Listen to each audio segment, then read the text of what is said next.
তিনবার কেন সর্বাঙ্গে সাতবার দেখা, কারণটা কি? তো এটা আচার্যরা বলছেন, খুব সুন্দর বর্ণনা দিচ্ছেন।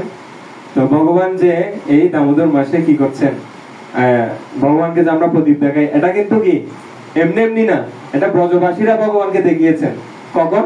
ভগবান যখন উদুকুল দিয়ে কাকে, ওই জমাল অর্জুন বৃক্ষকে কি করছেন, উদ্ধার করছেন, তখন ভগবান গাছ যখন পড়ে গিয়েছে, আমরা এই কাহিনীটাতে শুনছেন, জমাল অর্জুন গাছ পড়ে গিয়েছে, তখন একটা বিকট শব্দ হয়েছে।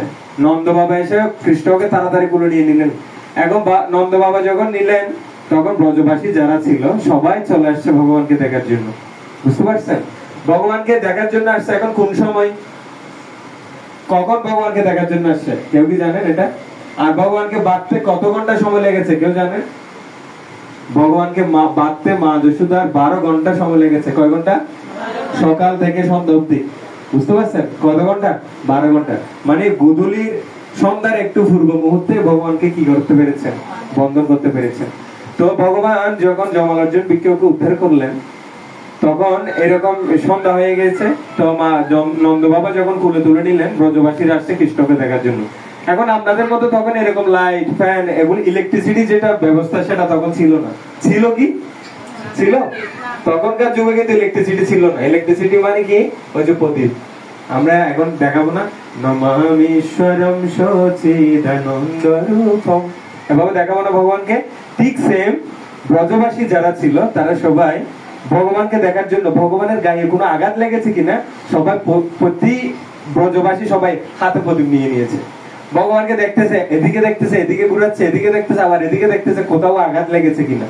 বুঝতে পারছেন? মানে ভগবানকে দেখছে, কৃষ্ণকে সবাই ভালোবাসতো, তো এজন্য কি সবাই এত সুন্দর করে দেখছে যে কৃষ্ণর আঘাত প্রাপ্ত কোনো জায়গা আছে কিনা, সেখানে যেন তারা কি করতে পারে, দেখে যেন কৃষ্ণকে আদর করতে পারে।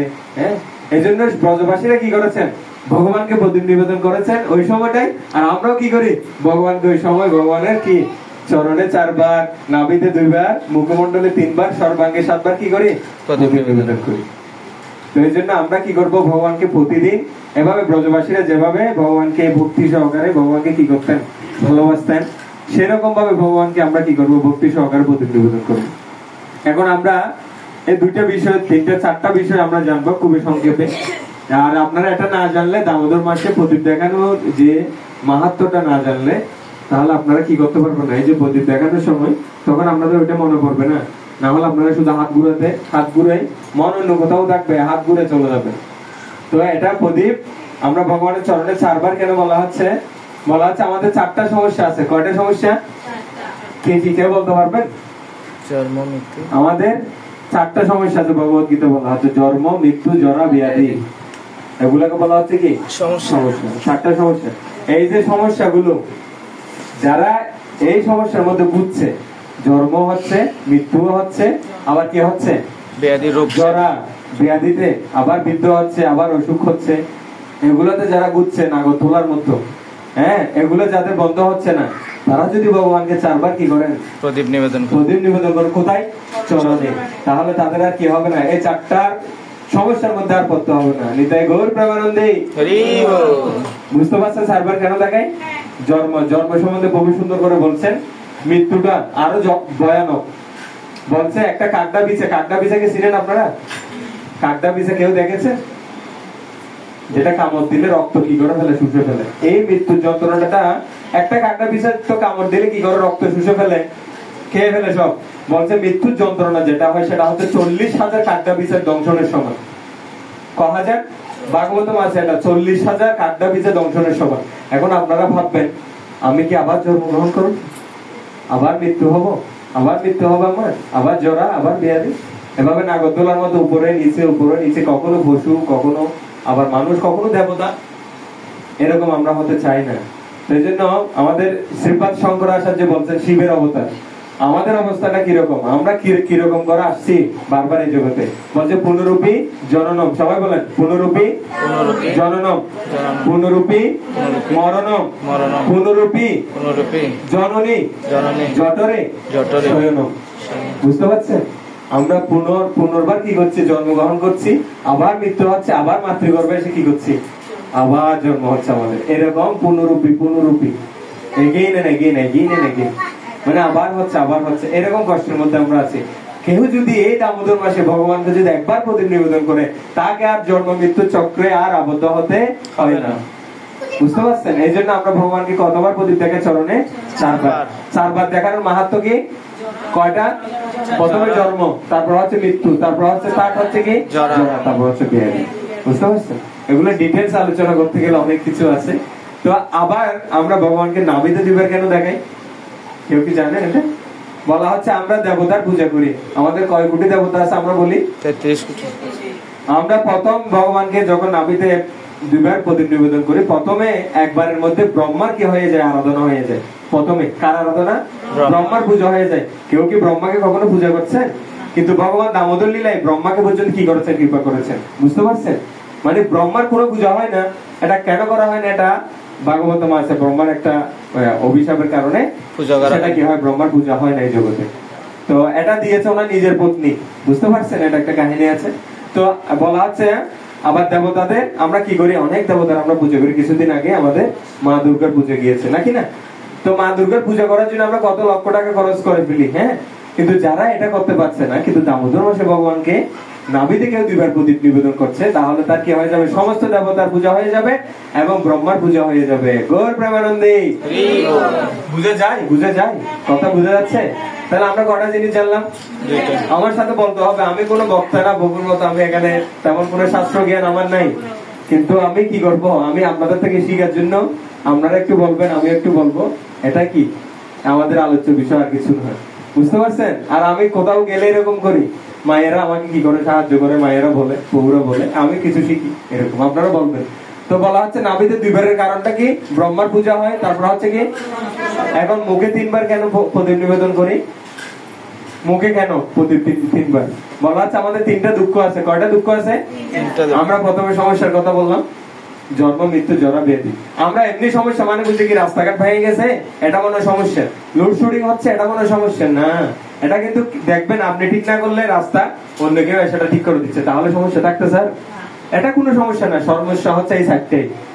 বুঝতে পারছেন? এই সমস্যাটা হচ্ছে মেইন সমস্যা। এখন আমরা এই যে সমস্যার কথা আমরা জানলাম, এখন বলা হচ্ছে তিনটা দুঃখ আছে। কয়টা দুঃখ? তিনটা দুঃখ। তিনটা দুঃখ কি কি? বলা হচ্ছে কি আধ্যাত্মিক ক্লেশ, আদি আত্মিক ক্লেশ, অর্থাৎ মন থেকে আমরা যেটা কি পাই, কষ্ট পাই, দুঃখ পাই, সেটা হচ্ছে আধ্যাত্মিক ক্লেশ। তার আরেকটা বলা হচ্ছে কি দ্বিতীয় নাম্বার যেটা, সেটা হচ্ছে কি আদি ভৌতিক ক্লেশ, যেটা অন্য জীব থেকে আমরা কি পাই? কষ্ট পাই। যেরকম অন্য জীব থেকে মানে কি, যেমন আপনি বাইরে বের হলেন, একটা কুকুর আপনাকে কি কামড় দিল, সেটার জন্য আপনি কি থাকে? সবসময় ভয়ে থাকেন, নাকি না?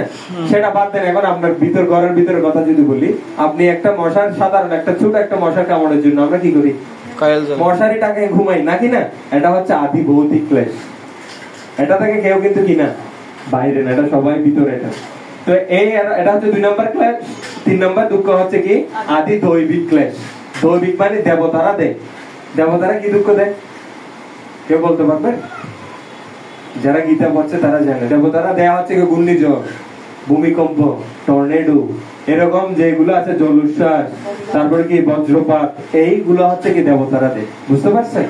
এই দুঃখ থেকে কেউ যদি কি হতে চায়, মুক্ত পেতে চায়, তাহলে তাকে কি করতে হবে? ভগবানের মুখমন্ডলে এই তিনটা জিনিস তিনবার কি করতে হবে? ভগবানের মুখে প্রদীপ নিবেদন করতে হবে। এছাড়া আরো বলা হচ্ছে তিনবার দেখানোর মাহাত্ম্য।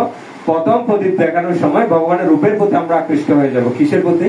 রূপের প্রতি। ভগবানের, স্বয়ং ভগবানের প্রতি আকৃষ্ট হয়ে যাব 2 নম্বর। 3 নম্বর হচ্ছে কি ভগবানের আমরা কি করতে পারবো? এই যে ভগবানের যে মহিমা, সেটা আমরা কি ভগবানের মহিমার প্রতি আমরা আকৃষ্ট হয়ে যাব। বুঝতে পারছেন? এই হচ্ছে ভগবানকে 3 বার মুখে প্রদীপ দেখানোর পর। এখন 7 বার কেন দেখাই? এরপরে কয়বার?